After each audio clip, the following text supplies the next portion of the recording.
Hello, everybody. Today we have very interesting communications with Nuria about the future of communications. And now let me introduce Nuria, Google Partner Manager and a specialist who supports Zzapps in many issues. Hello, Nuria. How are you today? Hi, I'm good. Thank you. Thank you for having me. So I am an SMB partner manager at Google Cloud, and Zzapps is one of our dearest partners working in the Netherlands. I'm here to actually help partners thrive in their own business and to help in endeavors like this one. So I'm very interested to hear which questions you have for me today.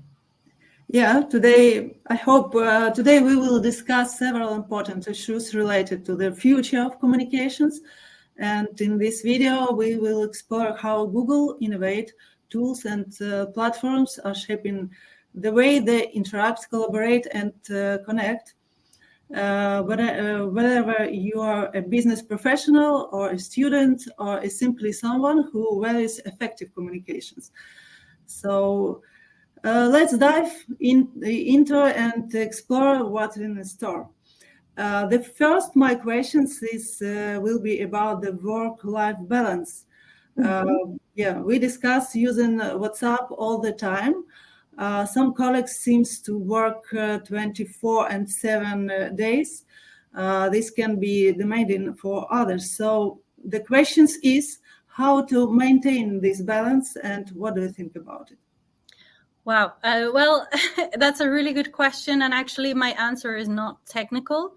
I think in order to maintain good work balance, it's all about boundaries, and you have to mentally set those up. So I'll give you an example. For example, I co-parent. So that means that my kids switch homes here and there. And with my co-parent, we started working with different apps. And then eventually we switched onto working with Google Calendar and working with WhatsApp. And we have the boundary place that we communicate once a week to not overload each other, to allow space with each other. And we communicate once a week every Friday. So when the kids switch, we send a summary to each other and we share pictures through, Google Pictures in an album. We both post them there. Or we send things through email. So in a professional setting, obviously, I have something that I do all the time, which I'm going to try to demo here. Is I have my work apps and I also have my personal apps. Now, if I'm 5 p.m., I just go pause, and then all my work apps are gone, right? Mm-hmm. So that is the way to have that space during office hours, outside of office hours, or also obviously in the weekends. So I think that's a key element of how you deal with these things, but it's more of a mental boundary you have to have in place, and then technology basically helps you. Make sense? Yeah, it's very interesting collaboration between private life and your professional life. Yeah, it's thank you for sharing. And my second question is about productivity. For time management reasons, I check my mail, for example, max 4 times per day and plan my response and work to prevent focus shifting. How do you think can possible to streamline usage of WhatsApp and chat? How to manage it?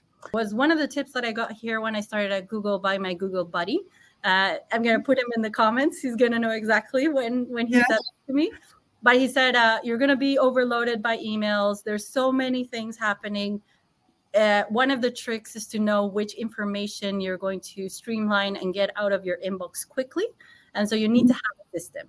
And in order to have that system at Google, we use the 4 Ds. So it's you delegate something, which means that it's out of my inbox, it's in your inbox. So we're going to delegate it. We're going to delay it. And that's when I use the star in my Gmail. So then that's maybe 5 emails. I'm going to drop something, which means that I delete it, I archive it, I don't need to think about it, or I have to action on something, and that's when I do it. So that's the system I have in place in order to clean my inbox and be productive during the day. Now, another thing that I do is at the beginning of the week, I do plan very carefully what my, according to my OKR, so that means my goals, right, of the quarter. I am going to color code my calendar. So that means that whatever I'm doing with a partner like yourself, like Zzapps, it's green because it's the ecosystem. So whatever is ecosystem work or events or anything that is that I have to do with a partner is green in my calendar. And so in a glance, looking at my calendar, I know that I'm allocating the time to the things that are the priorities for me. And because it's color coded, and I mean, for those of you who are not colorblind, that is a good way of checking visually that your priorities are aligned with your goals. So cool. Yes, really good tips to use. I think I also added in my productivity life. I hope it will be better. So, and how do you control, for example, the task, what you edit for planning for, and for another people? How do you control this task? So you check in the end of the day what already done, or how it works? Well, in documents, for example, in Workspace, you can use the task and you can allocate a task to a team member, and also add, obviously, the date and time in which you want this done. So, so it comes up also in your calendar, and it's a way to sync all the tools that we have to make you more productive. So cool. Yeah, thank you. My next questions. Can we discuss a little bit about secure and how it blocks small and medium businesses, and how the Google solutions can help? Because I know there's many businesses is blocked because it's not secure. What you can advise in this case? We're not talking about trying to have an email or an email address. We're talking about the security behind all your documents, the data that is stored in the cloud. We're talking about how Google actually blocks major cyber threats, filters out things in your inbox, makes sure that your data is secured. Those are the comments that we need to be having. I mean, those are the conversations we need to be having. And so a lot of people focus on the non-issue, and they go, well, I already have an inbox. My whole team already emails. Like, that's not a conversation we need to be having right now. And I do feel that it distracts from the bigger picture. Mm-hmm. Okay. That's great. Thank you. And the next questions, can we think about how to work in group? And firing people through group chats is right. But how do you feel using group chat as a main communication channel for organizations? And I think it's one of those situations in which not one solution fits all, and everybody is going to be distressed by it. So, and rightly so. So there is no solution that really fits that purpose. But if you're asking me about the usage of spaces and chats for communication, we do something at Google sometimes that is when you form a new team, you go through asking everybody their preferences in terms of communication. So a lot of people want the really important communication in an email, because then you can refer back to it. Yeah. If it's going to be informal communication, you can have it in a space, because then you can search for it at some point. But I do concur that maybe the more important information can be in a place, in a space in which you can refer back to. So that could be a landing page, or that could be a document that's been shared, or something in a drive, or in an email. But usually spaces and chat are being used for more informal communication. However, it really depends on the size of your business. Some businesses really only use that and work through spaces and never email. So it's whatever works for your business.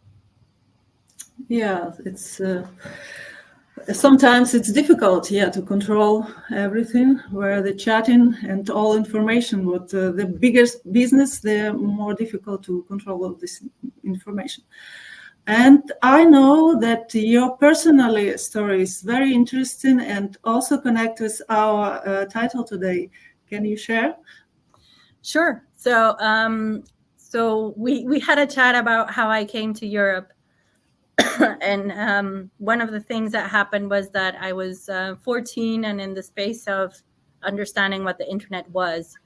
And at the time, I was working with ICQ and Messenger and B messages, and I found myself in Yahoo in one of these chat rooms. Started chatting with someone in Belgium, who eventually I started a relationship with after 4 years.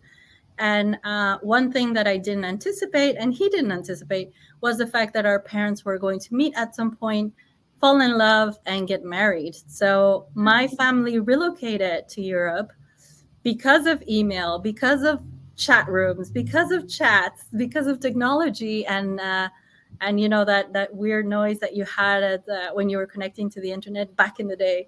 So yeah, I would say technology brought me here. And thank you for joining us today to explore the future of communication. More advices on how Zzapps can help you, please contact us.